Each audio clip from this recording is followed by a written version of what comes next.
Oh! Yeah. Are you okay now? Yeah. Okay, good. So Roberto is eating chicken ni tinola. No, hindi ko siya nilagyan ng kahit na ano muna kasi it's dangerous for him. And sabi ko sa kanya, just eat the soft one. No, and wag masyado yung mga hard like yung ano. Yan. So anyway, that's our food today. Tinolang manok.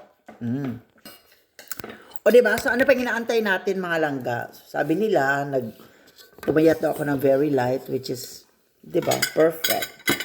At least, pumayat ako ng very light. No? Yun yung pinaka-importante sa lahat. No? And also, maraming salamat everybody sa suporta. For giving us your support all the time. Mga nandyan. Thank you. Ayan. Chicken tayo ngayon. So, kailangan kong what do you call that? Kailangan kong kutsara tinidor kasi nga, sabaw to. Delikado. Mahirap kumain ng nakakamay pag may sabaw. Diba? So, this is super yummy. Ayan. Napaka-delicious, no? Colorful. Green. And also, hindi mawawala ang bagoong. Diba?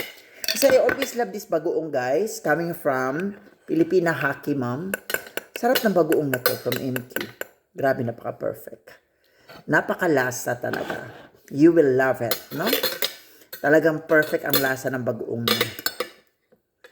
Bagoong lang, ulam na.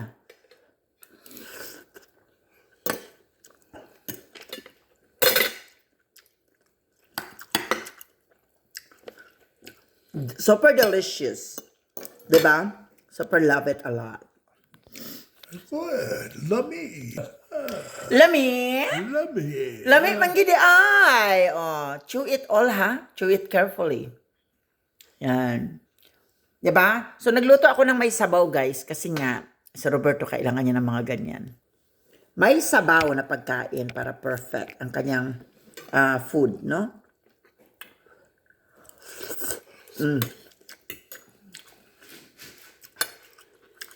Bawal mo na ang mga oily. Diba?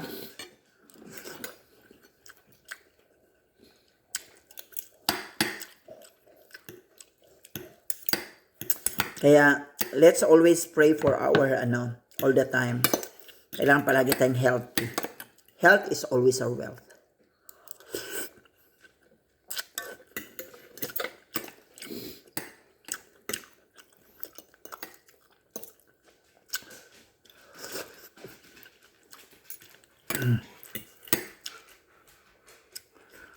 Napaka-perfect talaga ng combination.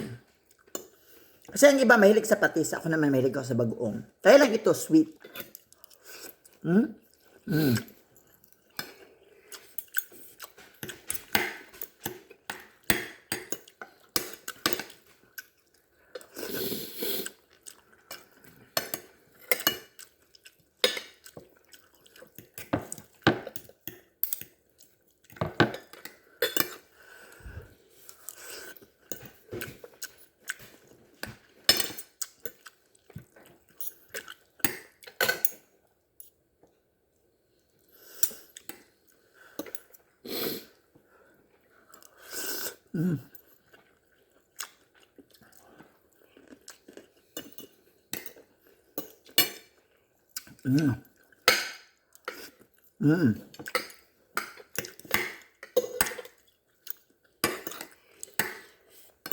Super the best ever.